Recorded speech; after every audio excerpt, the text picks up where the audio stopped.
देखो ये मनोहर आटे हैं, ये ज्योतिबा फूले को खा गए, ये बाबा साहेब को खा गए।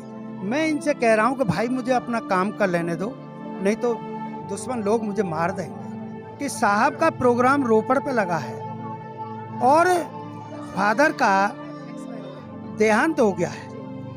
कार्यकर्ता कहते हैं कि साहब गांव चलो, पिताजी का देहांत हो गया है। बोले अब मेरे ये सब जो बहुजन समाज है जो मैंने तैयार किया है वही मेरा समाज है, उन्हीं में मेरे फादर हैं, उन्हीं में मेरी मदर हैं, उन्हीं में बच्चा लोग हैं, उसी में सिस्टर हैं, ब्रदर हैं, सब।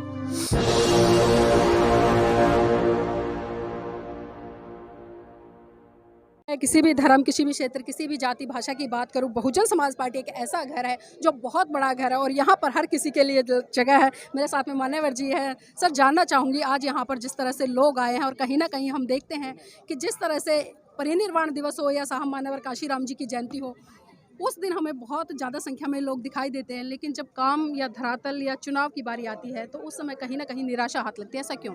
देखें, आप लोगों का बात कुछ हद तक सही हो सकता है, नहीं तो ऐसा नहीं है। और चूँकि आज पावन पवित्र ऐसा दिवस है, जनाब को साहब काशीराम साहब को याद करने का मौका है। और उनको याद करने का भी केवल ढांचे का याद करने का मौका नहीं है, जो उन्होंने हमको स्लोगन दिए, सिद्धांत दिए आए है, उनकी कार्य प्रणाली, टेक्नोलॉजी, आइडियोलॉजी। कि यहाँ आप ऐसा तो देख रहे होंगे कि आदमी मेरे यहाँ बसपा में काम करने के लिए जबरदस्ती कहता है इनको मुझे मौका दो, मैं काम करूँगा, लड़ता है। ये तो पदक्रम तो अब हो गए, तो उसमें ऐसा नहीं है कि रोज़ाना ऐसे जब क्षेत्र में काम करने की बारी आएगी तो यहाँ थोड़े ना 12 नंबर पर नजर आएंगे। सर, ये भी जानना चाहूँगे हम लोग, ये भी जानना चाहूँगी, जिस तरह से हमने साहब मान्यवर काशीराम जी की बहुत सारी घटनाएं पढ़ी हैं, देखी हैं, लोगों से सुनी है और कैडर के माध्यम से भी जिस तरह से लोग बताते हैं कि उनका जो संघर्ष रहा, वास्तव में अगर आज मैं तुलना करूं किसी भी राजनीतिक नेता की तो उनके बराबर कोई दूर दूर तक नहीं ठहरता है। सर, जानना चाहूँगी, जिस तरह साहब मान्यवर काशीराम जी की मैंने एक घटना पढ़ी है कि उनके पास में 5 पैसे भी नहीं थे साइकिल में हवा भरवाने के लिए, तब उन्होंने इतना बड़ा मुकाम, इतना बड़ा आंदोलन खड़ा कर दिया। लेकिन आज लोगों के पास में AC में की बड़ी बड़ी गाड़ियाँ हैं, एरोप्लेन है, ट्रेनें हैं, एक से एक सुविधा है यातायात की, लेकिन आज भी मिशन मूवमेंट कहीं ना कहीं पीछे जा रहा है। तो क्या बेसिक कमी? मैं ऐसी जगह पर खड़ा हूँ जो कभी हमें मई 1990 में अलॉट हुआ था जी। जैसे हमारे 3 मेंबर ऑफ पार्लियामेंट आ गए थे, पंजाब से लाखा साहब, आजमगढ़ से रामकृष्ण यादव जी और बिजनौर से माने बहन जी, उसके बाद ये हमको अलर्ट हुआ और 13 हमारे विधायक उधर उत्तर प्रदेश में आ गए। जो आपने कहा उससे पहले की और ज़िंदगी में जाओ ना जी। जब 64-65 में जनाब ने नौकरी छोड़ दी, द एनिलेशन ऑफ कास्ट किताब पढ़ कर के, जिसने दी साहब को, वो भी आप लोगों को जानकारी है।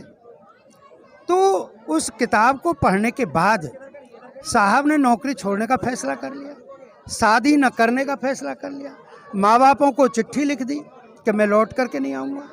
उससे भी और कड़वी बात तो ये है कि साहब का प्रोग्राम रोपड़ पे लगा है और फादर का देहांत हो गया है। कार्यकर्ता कहते हैं कि साहब गांव चलो, पिताजी का देहांत हो गया है। बोले अब मेरे ये सब जो बहुजन समाज है जो मैंने तैयार किया है वही मेरा समाज है, उन्हीं में मेरे फादर हैं, उन्हीं में मेरी मदर हैं, उन्हीं में बच्चा लोग हैं, उसी में सिस्टर हैं, ब्रदर हैं, सब। ऐसा मान करके वो वहाँ नहीं गए। और जो आपने बात कही वो बात लगेगी, संकल्प ना था, वो बात लगेगी 65, 66, 67 की, जो 5 पैसे हवा भरने के तक के भी नहीं थे, क्योंकि 64-65 में नौकरी छोड़ दी।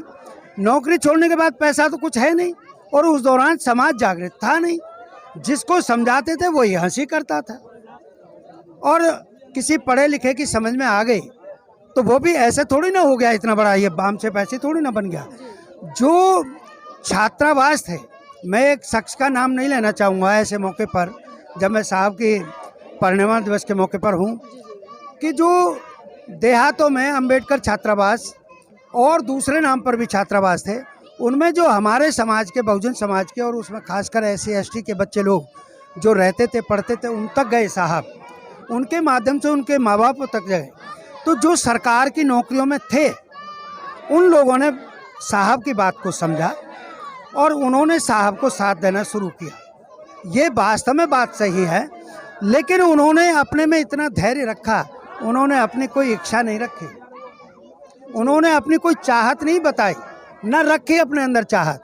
और तो और इससे बड़ी भी, जब इतनी ऊंची दीवारों पर जब पोस्टर लगाने की बात आई, मेरे साहब ने कभी कभी, जब हमारे पास कुर्सी नहीं है या कोई सीढ़ी नहीं है, तो उन्होंने पुराने वाले उसमें टाइम में तो ऐसे भी कर दिखाया है हम लोगों को, और बाद में हम लोगों ने किया है कि अरे चल तू पीठ पे पैर रखा और चल ठीक है लगा लगा, ऐसे किया, हम लोगों ने भी किया है। लेकिन उस समय के कार्यकर्ता और आज के कार्यकर्ता कुछ तो फर्क दिखाई देता है। फर्क है। देखिएगा, मैं वो जो याद दिलवा रहा था कि मैं ऐसी जगह पर हूँ कि 2 अक्टूबर 91 में जब जनाब से मेरी यहाँ मुलाकात हुई, तो साहब ने मेरे से दिल्ली की बात कही कि आप लोग कहाँ के हो।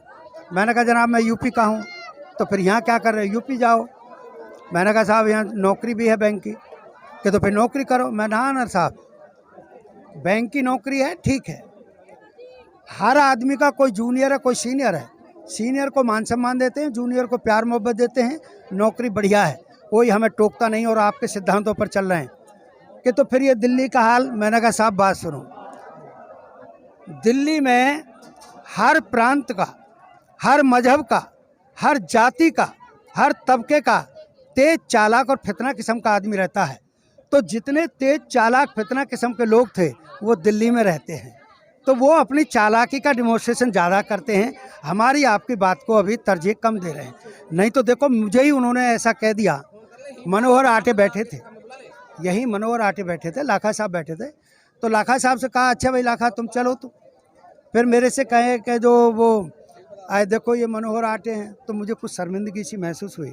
मैंने कहा साहब बाहर गेट पर कुछ लोग और खड़े हैं। कि नहीं आप सुनो। मैंने कहा साहब वो पके हुए लोग हैं, कोई कच्चा आदमी नहीं है, उन्हें बुला लाता हूँ और सुनेंगे तो और प्रभावित होंगे। कि नहीं आप सुनो, देखो ये मनोहर आटे हैं, ये ज्योतिबा फूले को खा गए, ये बाबा साहेब को खा गए। मैं इनसे कह रहा हूँ कि भाई मुझे अपना काम कर लेने दो, नहीं तो दुश्मन लोग मुझे मार देंगे। तो इस तरह की सोच जब कट्टरपन की हो, तो कट्टरता से ज़्यादा आप देख रहे हो ना, हम कब चाह रहे थे कि बारिश हो, लेकिन प्राकृतिक व्यवस्था में एक कट्टरता है, नेचर में एक कट्टरता है, तो वो अपना काम करे। नेचुरल सिस्टम में बारिश हो, तूफान आए, आंधी आए, कुछ भी हो, हम अपना काम कर रहे हैं। जी बहुत बहुत धन्यवाद सर हमारे साथ जुड़ने के लिए। तो देखिए कहीं ना कहीं चाहे कितनी भी बाधाएं हमारे सामने आए, लेकिन सही मिशन मूवमेंट का व्यक्ति वही हो सकता है जो हर बाधा से टकरा कर अपने लक्ष्य को ध्यान में रखते उसकी तरफ बढ़े।